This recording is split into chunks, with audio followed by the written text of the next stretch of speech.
Un petit bilan pour récapituler tout ce que vous savez sur coordonnées cartésiennes, coordonnées polaires et les complexes. Donc première chose, on a donc un point M qui a une abscisse que je vais nommer X et une ordonnée Y quelconque. Et un point M qui a des coordonnées polaires, donc coordonnées polaires avec un angle θ qui est, donc θ est égal à la mesure de l'angle entre le vecteur unité O et le vecteur OM, et un rayon qui est la distance du point O, donc origine du repère, au point M.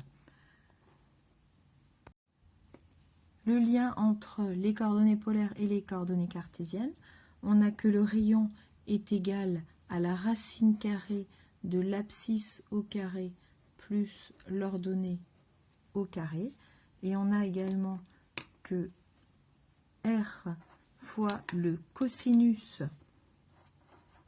de l'angle θ qui est égal à l'abscisse, et R fois le sinus de θ qui est égal à l'ordonnée du point M.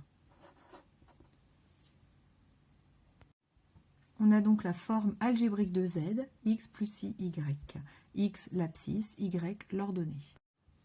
Et on a également que Z est égal à R facteur de cos θ plus I sinus θ, donc on appelle la forme trigonométrique de Z. Θ est la mesure de l'angle, on a dit, entre le vecteur unité sur l'axe des abscisses et le vecteur OM. Maintenant, si on relie ça au complexe, θ est aussi ce qu'on appelle un argument de Z. Donc un nouveau terme de vocabulaire à connaître, c'est le mot argument. Et R, ça on l'avait déjà vu, donc c'est ce qu'on appelle le module de Z.